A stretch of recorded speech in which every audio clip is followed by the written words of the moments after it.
Toujours dans le cadre de la vision du chef de l'État, Félix Tshisekedi, mise en œuvre par la première ministre Judith Suminwa, le ministre des Infrastructures et Travaux publics, John Banza, a poursuivi sereinement sa mission d'itinérance dans la ville de Kananga.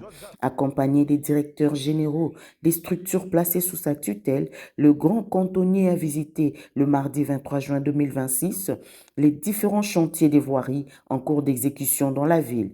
En effet, ces travaux de réhabilitation et de modernisation des Kananga sont réalisés par Arab Contractor sous la supervision de la direction provinciale de l'OVD Kananga. En effet, les avenues concernées sont notamment l'avenue Félix Tshisekedi sur un linéaire de 2,300 km, l'avenue Uka, l'avenue Kassavubu, l'avenue Étienne Tshisekedi et Mukengeshaï. Par ailleurs, l'érosion de l'université de Kananga située dans la commune du même nom est maîtrisée grâce aux travaux des luttes anti-érosives exécutés par l'OVD.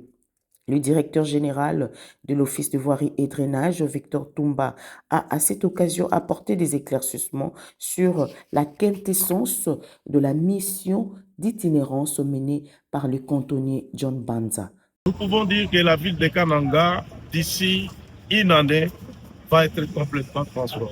Nous avons vu les travaux que l'entreprise Arab Contractor est en train d'exécuter dans le cadre du projet Tchilé-Gélou. Il y a plusieurs routes qui sont en train d'exécuter. Mais là, nous avons vu un échantillon, deux échantillons qui sont en cours d'exécution. C'est sur l'avenue Ika qui mène vers l'université du Kassai. Et aussi, nous avons visité l'avenue Félix Etienne Tshisekedi, où les travaux des assainissements sont complètement terminés. Il y a les travaux maintenant sur la couche de fondation comme sur la couche de base qui sont en train de s'exécuter. Et nous sommes rendus à l'INICA. Vous savez, quand le chef de l'État était passé ici, il y avait deux érosions qui étaient en train de menacer cette nouvelle bâtisse qui venait d'être inaugurée par le chef de l'État. Et les instructions nous ont été données pour pouvoir prendre en charge ces deux érosions. Aujourd'hui, c'est chose faite. Du côté, la première érosion a été travaillée par la régie de l'OVD. Elle est complètement maîtrisée.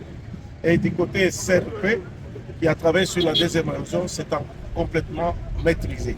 Il ne reste que des travaux de végétalisation. Donc, je crois que son Excellence, Monsieur le ministre, a donné des instructions sur la route qui mène vers l'UNICA. Nous pensons que c'est une route qui doit être prise en charge très rapidement. Parce que si on ne fait pas attention avec les pluies qui vont revenir, ce sera d'autres érosions qui vont reprendre.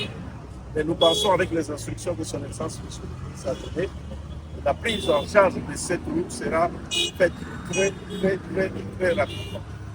Et nous avons terminé là où nous sommes aujourd'hui. Nous avons fait le tour dans le cadre du projet Tchilé-Gélou. Les applis qui sont déjà asphaltés, c'est plus ou moins 5 km.